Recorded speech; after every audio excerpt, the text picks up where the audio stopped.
Konnichiwa, Budi Des. Sebelum nonton video ini, subscribe dulu guys. Halo semua, welcome to my YouTube channel. Ini Budi Kun. Oke, video kali ini gue akan interview dengan teman gue. Dia sangat suka dengan Jepang dan dia suka banget sama theme park dan dia juga suka bikin YouTube. Nah, seperti apa videonya? Ini dia. Woi. Halo Bud. Yo, what's up man? Kabar. Baik-baik. Collab-nya lewat video Zoom dulu ya, karena kondisinya. Boleh, nggak apa-apa. COVID-nya Oh, lagi. salam juga dari Gundam ya. Salam juga dari Gundam. Waduh, salam balik. Gitu. Kita ngobrol santai aja lah ya. Boleh ngobrol santai. Sebelum ini boleh perkenalan diri dulu nggak? Dan lu kan ada YouTube channel nih. Boleh. Oh iya. Silakan. Oke, boys and girls, hello guys semua, apa kabar semua? Semoga kalian semua baik-baik aja dan sehat-sehat selalu ya. Semoga semuanya terhindar dari virus Koronces ya, yang saat ini sedang melanda Jakarta ya. Ini Koronces benar-benar kurang ajar ya. Yeah. Oke, jadi gue mau perkenalan diri dulu. Oke, nama gue Ivan, hai semua. Dan kesibukan gue sekarang adalah sebagai brand assistant manager di salah satu perusahaan manufacturer di Indonesia.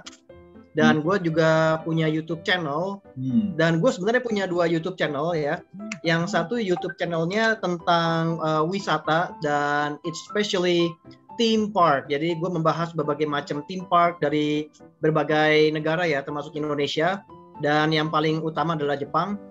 Dan juga satu lagi adalah tentang Gundam ya. Namanya adalah Cluster Model Kit. Tadi yang sebelumnya namanya Fansroom ya, gue lupa nyebut. Oke, jadi gue punya Fansroom dan juga punya Cluster Model Kit. So that's it. Perkenalan dari gue. Jangan lupa di subscribe ya guys. Yoi, subscribe ya. Dua-duanya. Fansroom dan Cluster Kit. Thank you. Jangan lupa subscribe channel ini juga. Ini Budi Kun. Yoi. Oke. Ini Budi Kun mantep channelnya. Tentang Jepang semua tuh. Fokus Sama lu Jepang. juga lah. seru juga lah. Enggak dong, kalau gue kan dari berbagai negara. Tapi gua waktu itu udah lihat sih video lu yang Fansroom ya. Waktu itu kan lu pernah ke Jepang ya waktu itu kan. Nah, ya betul. Itu seru banget ya. Jadi waktu itu lu berapa kali sih lu ke Jepang, by the way? Gua ke Jepang itu sejujurnya baru sekali aja. Oh, oke. Tapi nanti ke depannya juga mungkin gue akan ke Jepang lagi ya. Kan nanti kan gue tahun ini rencana mau menikah ya, mau married. Dan gue mau honeymoon ke Jepang, gitu. Wih, itu baru plan. Ya. Tapi ya amin semoga lancar ya. Itu baru plan sih, nggak tahu nanti keadaan dan situasi Koronces gimana ya, gue nggak tahu ya. Ya semoga. Tapi ya semoga inilah. Mudah-mudahan Jepang udah buka lagi buat turis dan nggak cuma gue ya yang bisa ke sana, tapi kalian semua juga bisa ke sana. Amin. Kita semua udah kangen banget nih traveling ke Jepang. Gua Jepang, waduh. Terus. Pastinya. Jadi waktu itu kalau gua lihat di video lu tuh ya rame-rame ya. Nah itu waktu itu lu sendiri atau ada pakai tour atau gimana tuh? Memang waktu itu pas gue ke Jepang itu gue rame-rame ya bareng dengan teman-teman gue dari komunitas Fun Japan Indonesia. Nah itu adalah komunitas yang pecinta traveling ke Jepang. Nah waktu itu gue bareng-bareng rame-rame ke sana sekitar 15 orang kalau nggak salah. Nah itu ada satu orang, ini cewek ya, satu orang cewek. Dia memang sudah sering bolak-balik Jepang dan dia sudah menguasai betul tentang Jepang. Jadinya dia menjadi leader. Nah, dia menjadi tour leader pada saat kita rame-rame ke sana. Kalau gue kan baru pertama kali waktu itu, jadi gue masih rada bego gitu ya tentang Jepang gimana gitu kan. Sistem transportasinya gue masih bingung gitu kan. Karena kan pastinya semua pecinta Jepang tahu lah ya. Ngerti ya. Kalau Jepang tuh sistem transportasinya, terutama kereta ya, itu ribet banget. Oh. Nah waktu itu ada satu teman gua, dia menjadi tour leader dan dia hafal tentang stasiun-stasiun Jepang. Hafal banyak lah gitu. Berarti si leader ini yang ngurusin semuanya dong, itinerary-nya lah, tempatnya, hotelnya segala macam. Lu orang tinggal ngikut doang ya? Betul. Jadi dia yang ngurusin berbagai macam itinerary-nya, sama dia yang pilihin hotelnya. Hotel sama apartemen ya. Oh, gitu. Jadi lu orang ada sempet tinggal di apartemen, itu berarti Airbnb ya lu orang ya? Ya betul, pakai Airbnb. Jadinya kita sempat ada, bukan apartemen sebenarnya. Jadi ini boleh dibilang rumah warga ya. Rumah warga Jepang lokal. Nah ini rumah-rumahnya agak-agak mirip rumah Nobita ya sih sebenarnya. Ya rumah Nobita lo pada tahu lah ya pasti lah ya, kayak gimana bentuknya. Nah itu pokoknya rumahnya yang tangganya kecil-kecil. Nah itu kita sempat tinggal di situ rame-rame. Pokoknya seru banget dah. Itu kalau nggak salah di daerah namanya Mikawashima di Tokyo. Itu hari-hari terakhir sih, hari-hari terakhir. Tapi kalau hari-hari yang awal sampai mau deket-deket hari terakhir itu kita nginepnya di ibarat guest house lah. Kayak guest house tapi yang modelnya bunk bed lah kalau kalian pernah ini lah. Kayak kapsul hotel lah. Berarti penginapan cukup ekonomis ya. Maksudnya lumayan bisa nggak sampai kayak mahal-mahal banget lah ya. Misalnya. Ya betul. Kita ambil yang budget lah. Waktu itu pas musim apa tuh kesononya? Gua waktu itu pas musim spring. Bulan apa tuh? Itu di bulan April. Itu gua kalau nggak salah inget, gua itu tanggal 16 April berangkatnya. 16 April 2018. Berarti itu pas lagi sakura nggak ya? Sejujurnya pas lagi sakura sebenarnya. Cuma kita salah perhitungan. Ternyata sakuranya tuh tumbuh lebih cepat pada tahun itu. Jadinya pas kita ke sana tuh sakura udah banyak yang rontok. Jadi nggak lebat gitu. Itu sayang banget. Sayang sekali ya. Padahal kita sudah memperkirakan bahwa ini tanggal segini sakura lagi lebat, tapi ternyata ya lagi-lagi alam berkata lain ya. Jadinya pada saat itu sebelum kita berangkat ternyata sakura sudah tumbuh lebih dulu, lebih cepat. Jadi kita forecast kita agak gagal di situ. Jadinya ya kita nggak kedapetan tuh sakura yang lebat, yang kayak di foto-foto Instagram gitu. Gitu. Iya. Oke. Nggak apa-apa. Next time. Kan sakura selalu ada nanti setiap tahun. Ya, amin. Semoga bisa lah ntar. Oke. Jadi pas bulan April berapa hari tuh totalnya lu ke Jepang? Total itu hampir sekitar 2 minggu. Jadi ke kota mana aja tuh selama 2 minggu? Nah, ke kota ini ya, kalau gue ke kota Tokyo, kemudian ke Osaka dan juga Kyoto. Nah, 3 kota itu yang memang paling banyak turis sih, kalau boleh dibilang. Karena 3 kota itu kan yang sudah mewakili Jepang. Betul. Betul. Gue juga waktu pas pertama kali juga ke 3 kota itu. Oh, ke 3 kota itu ya? Iya, memang biasanya ke situ mereka. Betul, kalau yang pertama kali ke situ ya. Nah, jadi mungkin kita boleh boleh share ini ya. Jadi awal-awal tuh jadi ke kota pertama tuh apa? Tokyo dulu ya berarti ya atau gimana? Pertama kita Tokyo dulu. Jadi begitu mendarat di Haneda langsung ke Tokyo. Di Tokyo itu sekitar 2 harian ya. Oke. Jadi sekitar 2 harian. Hari ketiga kita pindah ke Osaka. Oke. Nah, Tokyo dulu ya. Jadi Tokyo itu lu kemana aja tuh? Nah, kalau ke Tokyo itu di hari pertama, begitu kita mendarat, kita nggak langsung tidur ya, begitu mendarat ya. Mendarat karena siang ya? Nggak, mendarat itu pagi. Kita kayaknya subuh jam 5 pagi itu udah mendarat di Jepang. Buset. Iya, jam 5 waktu sana ya. Wow, iya. Jam 5 waktu itu sudah mendarat di Jepang, naik kereta ya. Habis itu udah tiba di Tokyo. Sekitar jam 9, jam 10-an, jam 9 sih. Jam 9 kita langsung pergi ke daerah, kalau nggak salah pertama ke Ueno Park dulu. Oke, Ueno. Kita ke Ueno Park, habis itu kita ke Ginza, kita sempat ke Ginza. Setelah dari Ueno Park, karena kita waktu itu mau ke Uniqlo di Ginza, karena kan memang yang terkenal di Ginza, Uniqlo ya kan, banyak diskon maksudnya, terkenal karena diskon. Oh, tapi Ginza, Uniqlo-nya itu lebih murah nggak sih dibanding di Indo? Kalau berbicara soal murah, sebenarnya begini. Harga sama aja dengan yang di Indo itu sama aja. Tapi yang membuat lebih murah adalah begini tipsnya. Ketika kita pada waktu pas musim dingin, belanjalah baju musim panas. Karena yang didiskon baju musim panas. Iya benar-benar. Begitu musim panas, belilah baju musim dingin. Makanya karena yang didiskon baju musim dingin. Gitu. Make sense. Oke. Kalau pada saat spring, ya memang pada saat spring diskonnya waktu itu gue lihat lagi dikit ya. Karena kan memang deket-deket bulan Mei itu, Mei adalah waktu itu peak season buat di Jepang. Ya, makanya diskonnya dikit. Tapi berarti waktu itu yang lagi diskon baju yang jaket itu ya berarti ya? Yang baju jaket sih, iya. Baju yang buat persiapan buat musim dingin lah, baju musim dingin yang sedang didiskon. Karena kan waktu itu spring mau masuk ke panas. Berarti hari pertama kedua di Tokyo shopping ya berarti ya. Shopping lah, iya. Malamnya kita ke Shibuya. Shibuya crossing. Shibuya crossing malam-malam ya ke foto di depan patung Hachiko ya kan, banyak orang Indonesia kalau ke Jepang kan foto di situ ya, Hachiko gitu kan ya. Ya itu wajib banget. Nah habis itu kita makan Ichiran Ramen. Oh Ichiran Ramen. Ichiran Ramen yang di mana tuh? Kan ada banyak tuh Ichiran. Di Shibuya.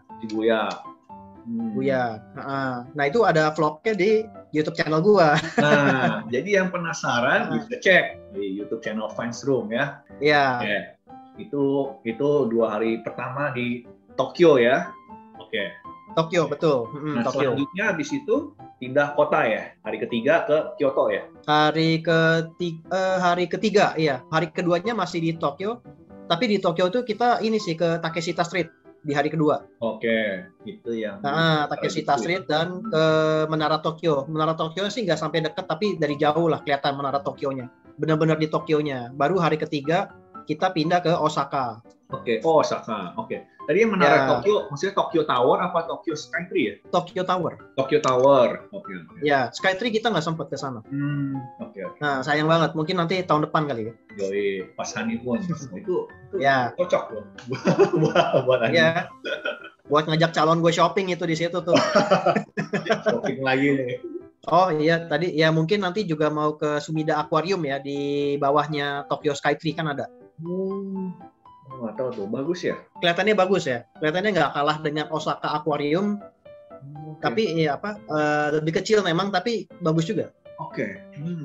Menarik. Oke, terus jadi habis dari Tokyo ke Osaka hari ketiga, di Osaka berarti berapa lama tuh di sana? Di Osaka itu sekitar 2 harian juga sih ya. Pokoknya pas kita di hari ketiga begitu kita dari Tokyo, kita naik Shinkansen ke Osaka itu sekitar 3 jam kalau nggak salah ya.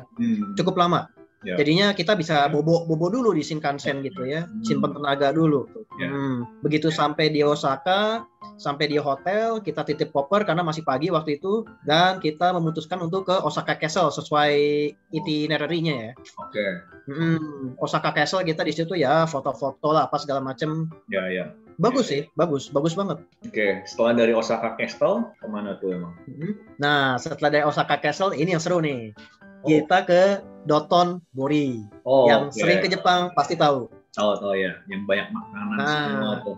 Ya, kita ibaratnya kita buka puasa di situ karena kita makan banyak makanan enak di situ. Makan apa aja di Dotonbori? Yang pasti kita pertama dinner bakmi ya, bakmi Jepang, tapi bukan ramen, gue nggak tahu namanya apa. Yakisoba bukan, yang fried noodle atau? Bukan fried noodle, dia kayak semacam, jadi dia kuahnya bening, kuah sup bening, dan bakminya warna putih, jadi kayak bakmi Vietnam, tapi itu dari Jepang. Dan gue lupa nanya namanya itu apa, tapi itu enak. Nggak tahu nanti kalau gue misalkan punya kesempatan ke Dotonbori lagi, gue tanya deh itu apa itu namanya. Gue penasaran juga. Gue belum pernah dengar tuh. Nah, iya makanya gue juga nggak pernah lihat. Ini something new gitu kan dari Jepang kan. Dan gue lupa nanya waktu itu ini makanan apa gitu loh, jenis apa gitu. Ramen bukan, soba bukan, udon juga bukan gitu.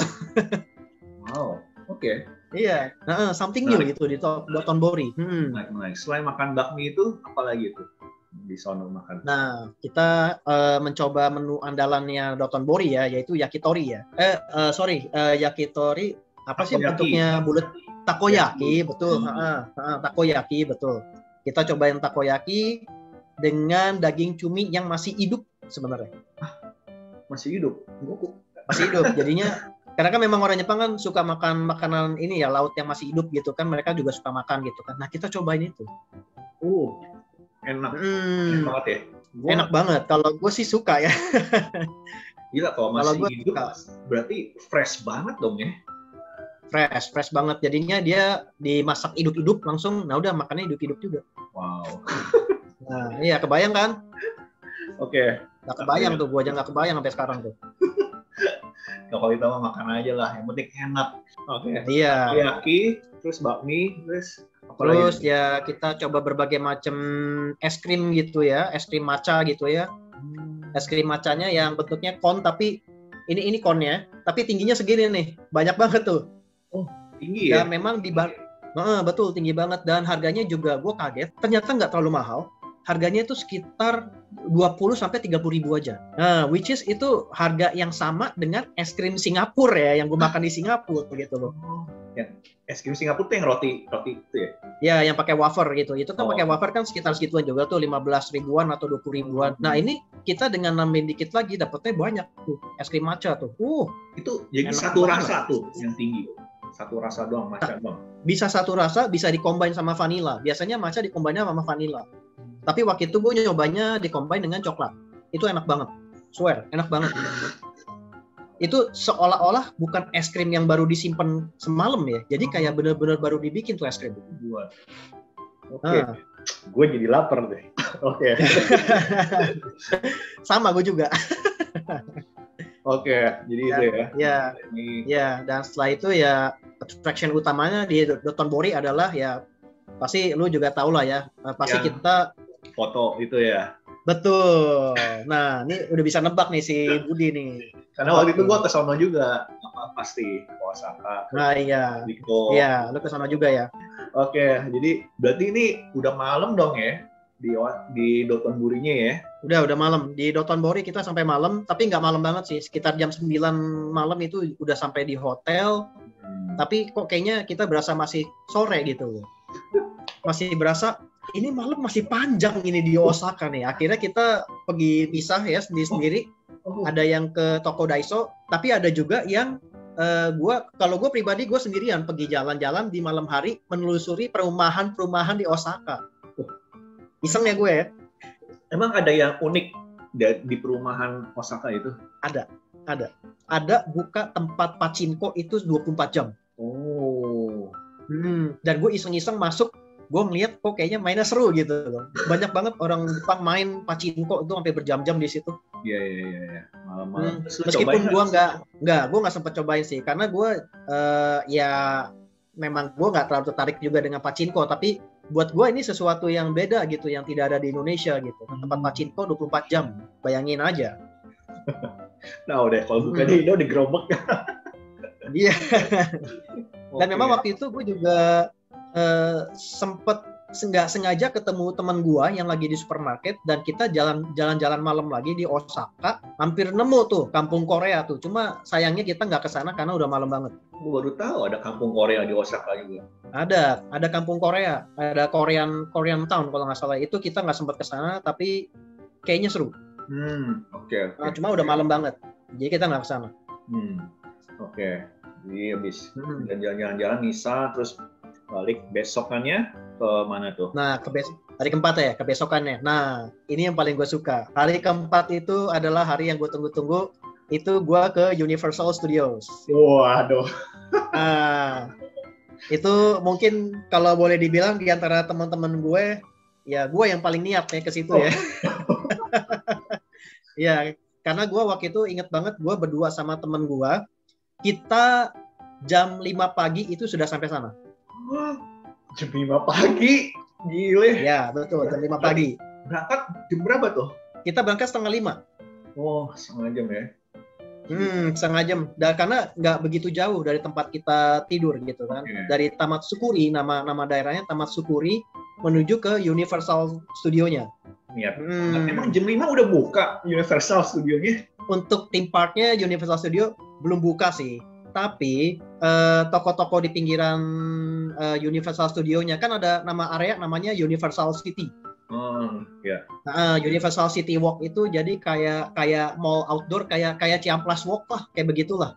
Kalau Ciamplas Walk di Bandung kayak begitulah. Nah, toko-tokonya itu lu nggak akan percaya, kaget banget pastinya. Sudah banyak yang buka. Wow. Iya, udah banyak yang buka. Terutama Starbucks ya. Starbucks itu seakan-akan tuh di Jepang itu nggak pernah tidur. 24 hours non-stop. Karena mereka minum kopi terus, bro. Iya, mungkin ya. Iya, mungkin juga. Pokoknya gila banget nih, ini Starbucks. Gue baru kali ini nemu nih 24 jam nggak tutup gitu loh. Di Singapura aja tutup, tapi di sini nggak tutup. Gile. Berarti lo jam 5 pagi lo ke toko-toko itu dulu ya? Ke toko-toko, kita jalan-jalan dulu sebelum masuk ke theme parknya, ya kan? Ya santai-santai dulu, ngopi dulu. Pokoknya sampai jam 8:30 baru kita masuk. 8:30 udah buka. Ya, 8:30 udah buka dan kita ya as you know seharian kita main sampai malam, main Harry Potter, main ya Jurassic Park, main Minions.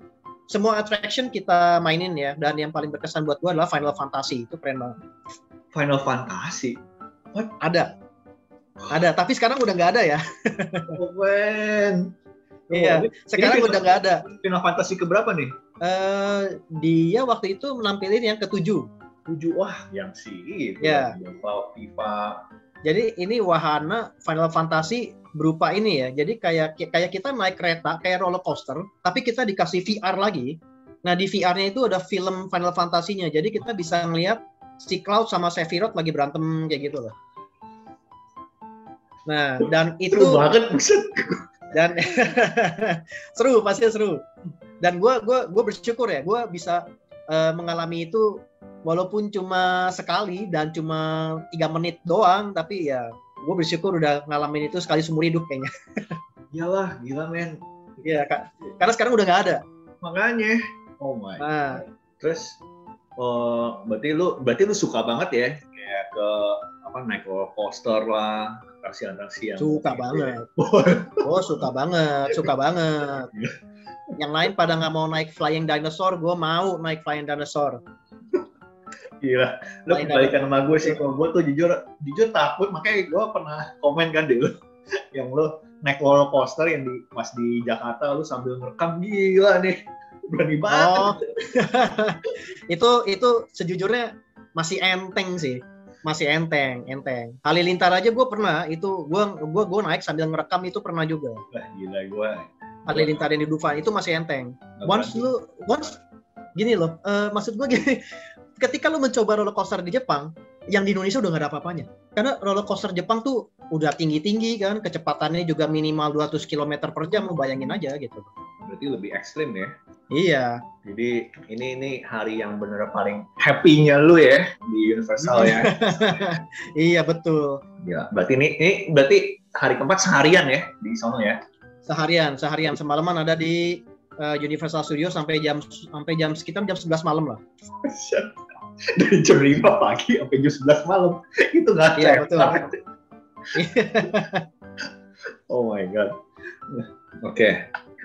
Berarti udah hari keempat ke Universal, terus besokannya masih di Osaka apa udah pindah kota nih? Kebesokannya itu kalau nggak salah kayaknya pindah kota. Kita pindah kota ke Kyoto. Kyoto, oke. Kyoto ini lu kemana aja nih? Gue ke Fushimi-Inari dulu. Fushimi-Inari, oke. Nah, Fushimi-Inari dulu. Nah, kita sewa kimono gitu ya. Jadi rame-rame. Jadi kita rame-rame sewa kimono. Gue waktu itu pilih kimono warna biru. Yang lainnya ada warna apa? Pokoknya warna-warni deh. Oke. Itu seru banget. Jadi terus kita ke Gion. Pakai kimono, jalan-jalan ke Fushimi-Inari. Terus ke Gion juga. Gion Canon Temple kalau nggak salah, gue lupa namanya apa. Oke. Gion itu kan yang ada geisha-nya kan jalan gitu ya? Ya betul, yang ada geisha-nya. Dan kita nggak ngeberhentiin ya. Nggak boleh. Geisha itu nggak boleh diberhentiin buat foto gitu, nggak boleh. Oh gitu. Nggak boleh, iya. Jadi kalau misalkan ada yang mau ke Jepang, ketemu geisha di Kyoto atau dimanapun, please jangan berhentiin mereka untuk ngajak foto yo gitu, jangan. Okay. Itu mengganggu ya. Ya, mengganggu sekali. Itu nanti dilihat sama orang Jepang nggak sopan. Iya, benar. Itu apa namanya? Pas di Fushimi-Inari itu lu orang sampai naik atas nggak sih? Atau gimana? Enggak, kita ke Fushimi-Inari itu kita nggak sampai ke kuil yang naik atas ya. Kita nggak sampai ke situ.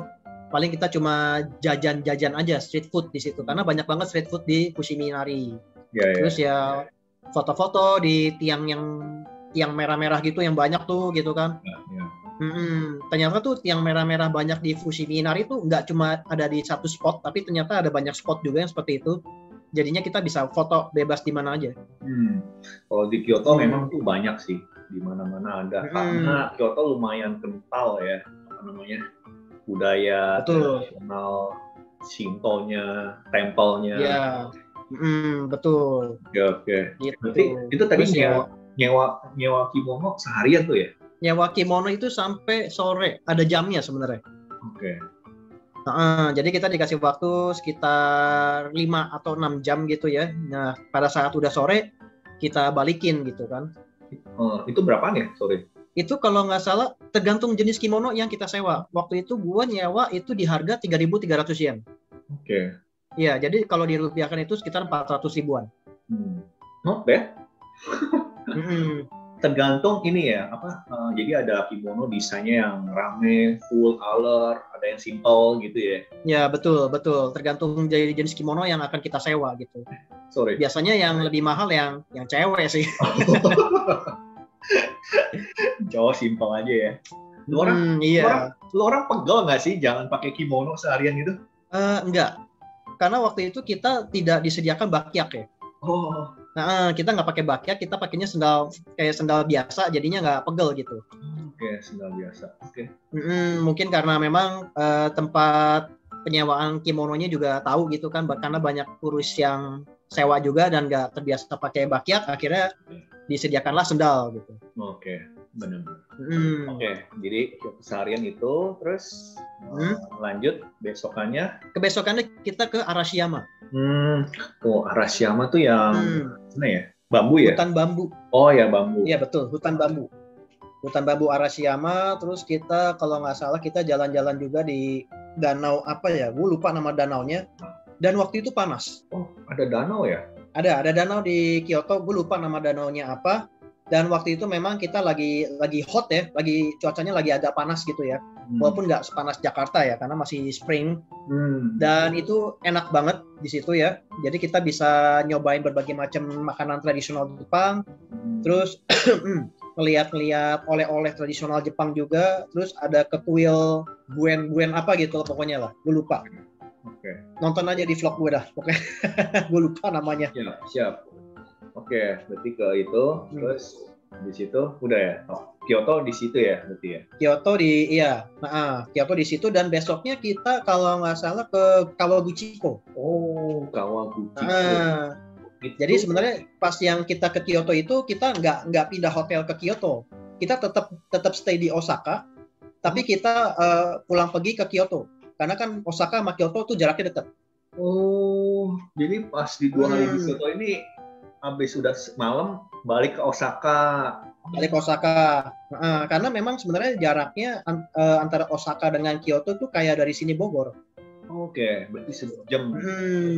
Kira ya. Kayak dari Jakarta ke Bogor, makanya dari Jakarta ke Bogor apa dari Jakarta ke Tangerang ya? Pokoknya yang segituan lah jaraknya lah. Iya. Kira-kira sejam lah ya. Iya, kira-kira sejam lah. Jadinya kita nggak pindah hotel Kyoto gitu, tetap di Osaka stay.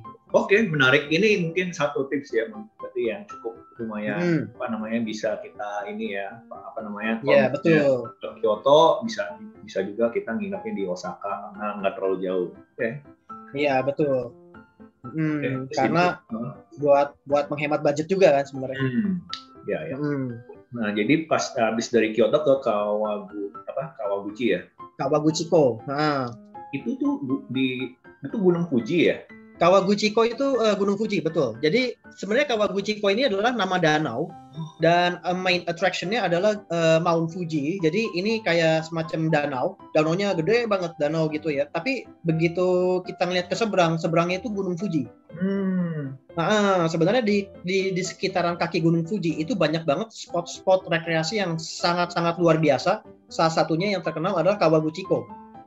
Kenapa kita pilih Kawaguchiko? Karena banyak orang ngambil spot foto di situ karena Mount Fuji itu kelihatan jelas di situ. Betul. Mount Fuji itu kelihatan jelasnya di situ. Dia kelihatan banget satu utuh Gunung Fuji itu di situ di Danau Kawaguchiko. Cuma, nah ini lagi-lagi yang mesti gue kasih tahu ya. Kalau kalian mau foto di situ, pastikan kalian melihat perkiraan cuacanya. Waktu itu gue cuacanya nggak hujan sih, tapi mendung. Dan sayangnya waktu itu Gunung Fujinya tuh ketutupan kabut. Nah, jadinya sayang banget kita nggak dapet view Mount Fuji. Jadi gue cuma dapet ya dikit doang sih Mount Fujinya lah. Udah, gitu doang sih. Berarti itu cocoknya pas musim panas dong ya bro ya? Cocoknya pas musim panas. Tapi ingat juga musim panas itu rame banget ya. Rame banget. Jadi kalau kalian misalkan mau cari penginapan di sekitar sana, boleh aja. Tapi pastikan jauh-jauh hari. Iya. Jauh-jauh hari udah reserve ya, karena banyak banget orang bule datang ke sana, orang dari negara mana datang ke sana, gitu. Itu berarti udah tempat wisata Jepang yang benar-benar terkenal lah ya orang. Iya betul. Gila, gue belum pernah sih ke sana. Belum pernah ya? Belum. Gue kayak nanti ke depan mau deh. Tapi waktu itu ke Gunung Fujinya nggak? Nggak, kita nggak ke Gunung Fujinya. Kita cuma ke Kawaguchiko-nya doang. Terus waktu itu teman-teman gue naik kereta gantung, cuma gue nggak ikutan karena menurut gue percuma ya, naik kereta gantung mahal-mahal tapi Gunung Fuji nggak kelihatan. Males juga. Karena waktu itu benar-benar kabutnya luar biasa tebel. Naik kereta gantung itu cuma mau ngelihat Gunung Fuji doang atau dia ke tempat mana gitu? Cuma ngelihat Gunung Fuji doang. Oh. Jadi menurut gue agak percuma ya, dan itu harga tiket naik kereta gantungnya juga udah cukup mahal, sekitar 2000-an yen. Ya kan? Belum lagi lo pada saat dari Tokyo ke Kawaguchiko-nya itu juga harusnya bayar 2.200 yen untuk tiket keretanya. Oh, wow. Iya. Lumayan. Dari Tokyo ke Gunung Fuji tuh lumayan jauh ya. Jangan dikira deket ya. Sekitar 4 jam. 4 jam. Wow. 4 jam 2 kali ganti kereta. Oke, 2 kali ganti kereta. Berarti ini cukup naik kereta doang nyampe ya? Nggak perlu naik bus segala macam? Naik bus boleh, naik kereta juga boleh. Tapi memang paling cepat naik kereta. Oke. Paling cepat, paling murah gitu ya. Oke, naik kereta. Oke. Nah, lo kan, tadi kan lo sempat mention kalau lo suka yang kayak theme park ya. Nah, iya. Di gunung dekat Gunung Fuji tuh, gue pernah dengar ada namanya Fuji Q Highland. Oh betul, ya. You must go there. Kenapa, sorry? You must go there. Itu. Oh iya, pasti. Itu tapi lebih ekstrim lagi loh, lebih ekstrim lagi dari Universal loh. Yang gue dengar. Nggak apa-apa, gue justru pengen nyoba.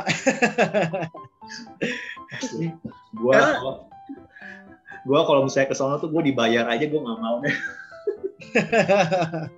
Ya karena ini loh, ya kita udah jauh-jauh ke sana gitu ya, dan ada sesuatu yang gue suka, kenapa nggak gue cobain? Iya, kalau lo gitu loh. Iya, yang di Indonesia nggak ada gitu. Itu pasti beda banget karena lu bayangin naik roller coaster lu ngelihat Gunung Fuji. Wow. Iya oh iya, berbeda sekali, iya. Wah, itu lo berarti salah satu bucket list lu ya nanti ya. Itu pasti. Karena menurut gue nih Fuji Q Highland juga ya termasuk salah satu theme park yang cukup populer sebenarnya di kalangan internasional loh. Karena banyak banget turis yang kesana juga. Oke. Karena banyak mainan, banyak wahana tuh yang ter gitu lah. Tercepat, tertinggi, terseram apa lagi ya? Iya. Gua mundur deh, gua ke Gunung Fujinya aja lah. Kalau bisa. Universal Studio, Tokyo Disneyland, dan Tokyo Disney Sea, ketiga-tiganya. Di antara 3 itu yang paling lo suka yang mana tuh? Tokyo langsung keluar, langsung nyamperin ke meja gua, langsung arigatou gozaimasu gitu. Wah, dia pokoknya berterima kasih sekali deh gitu.